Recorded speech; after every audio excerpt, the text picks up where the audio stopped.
Hello friends, welcome to the channel The World of Ayurveda.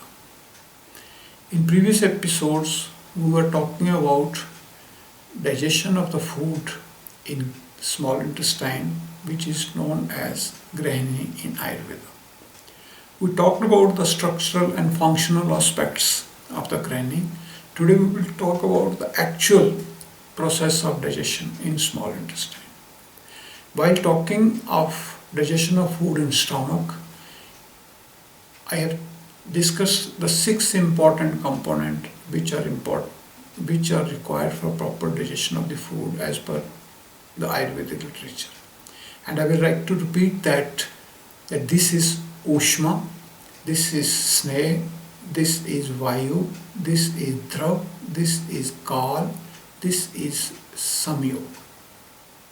Now, if any one of them is lacking or over dominating, the digestion of food cannot take place properly. For example, if the Ushma or Pachak Pitta is not there, or if the Agni Mand is there, some component of the food eaten will not be digested. It may lead to Utpatti in the small intestine, leading to diseases of the small intestine, as well as Ras Utpatti, leading to diseases of the system over there. If there is problem with the Vayu, then neither the food will be propelled properly forward, it may stay in the small intestine for a longer duration of time, or it may hurry in the small intestine, which we commonly call as intestinal hurry, leading to improper absorption of the food. Similarly, if we do not have sufficient sneh, or if we do not have sufficient apya or mriduta, or if we do not have sufficient liquid in the food, then food cannot be maintained into semi-solid or liquid form, and it cannot be exposed for the digestion by the enzymes.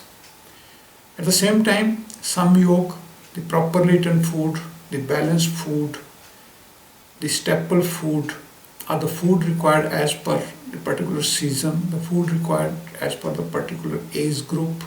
If it is not available, it will not be able to properly form the Ahar Ras for utilization of the body. All these components are important in the small intestine also.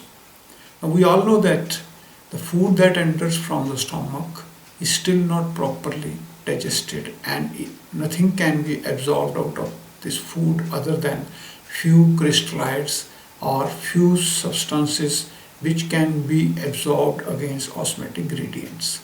Because most of the absorption from the small intestine will be through active process as per the requirements of the body. When the carbohydrates are there, these carbohydrates will be broken down into simple sugars like glucose and galactose, and then they can be absorbed into circulations. No starch can be absorbed directly into circulation. Similarly, the fat needs to be emulsified with the help of bile, that is bile salts, and then it can be processed in alkaline medium by fat splitting enzyme we call a lipase into fatty acids and glycerols, and then only the fat will be absorbed into the lymphatic ducts present in the submucosa of the small intestine, and they are ready to go into circulation through lymphatic or lacteals. The proteins, which are very important component of the diet, they are both energy giving component, but they are more required for tissue repairs as well as for becoming the component of various enzymes of the cells. They need to be broken down into absorbable component we called as amino acids. For this again, trypsin and chymotrypsin, they play a very important role and break the proteins into amino acids which can be absorbed into circulations. Not all the digestive enzymes come from the pancreas or liver.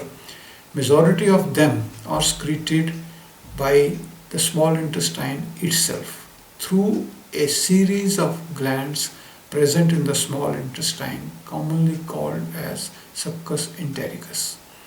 Now, the shedded cell of the small intestine, which are regularly shedded down, they also break down and release certain digestive enzymes, which all collectively help in digestion of the food. And once the food is digested by repeated action of the enzymes at molecular level, and the absorbable end products are obtained, which we commonly call as BIPOC, they are absorbed actively, majority of them in the jejunum part of the small intestine.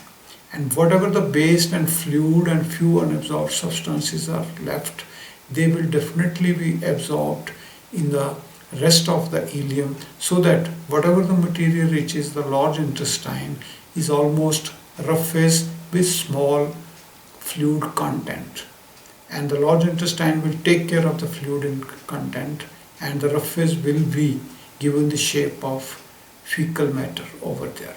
Friends, the small intestine is very characteristic of its function, but it has some different identity also.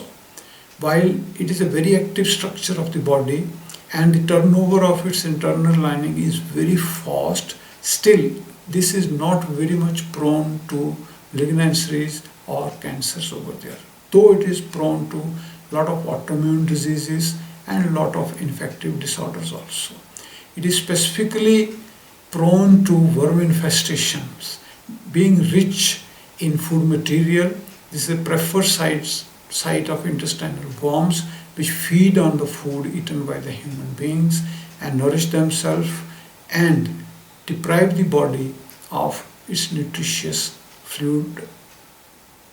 But it is also to be understood that there are certain conditions when we may lack one or other enzyme, or we may not be able to digest one or other food, which becomes a chronic problem. As far as the problem, we commonly call it as problem of malabsorption.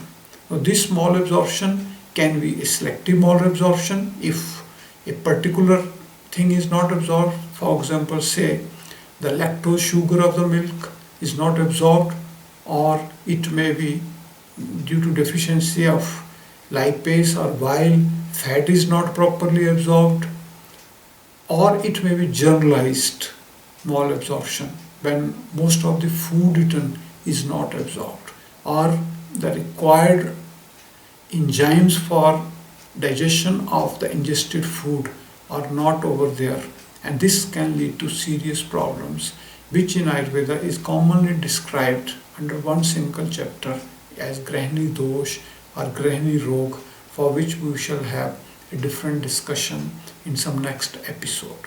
Friends, though from water point of view, the Grahini is highly active and lot of movement take place in Grahini or small intestine, but still we do not appreciate these movements till they reach a critical level, when we feel that there is an intestinal colic or there is some intestinal pain over there. There are a lot of critical problems associated with this small intestine, which we shall be discussing in coming episodes. Thank you very much. I would like to get back your response and comments on the email of this channel, The Word of Ayurveda. The email ID of the channel is the Ayurveda helpline @gmail.com.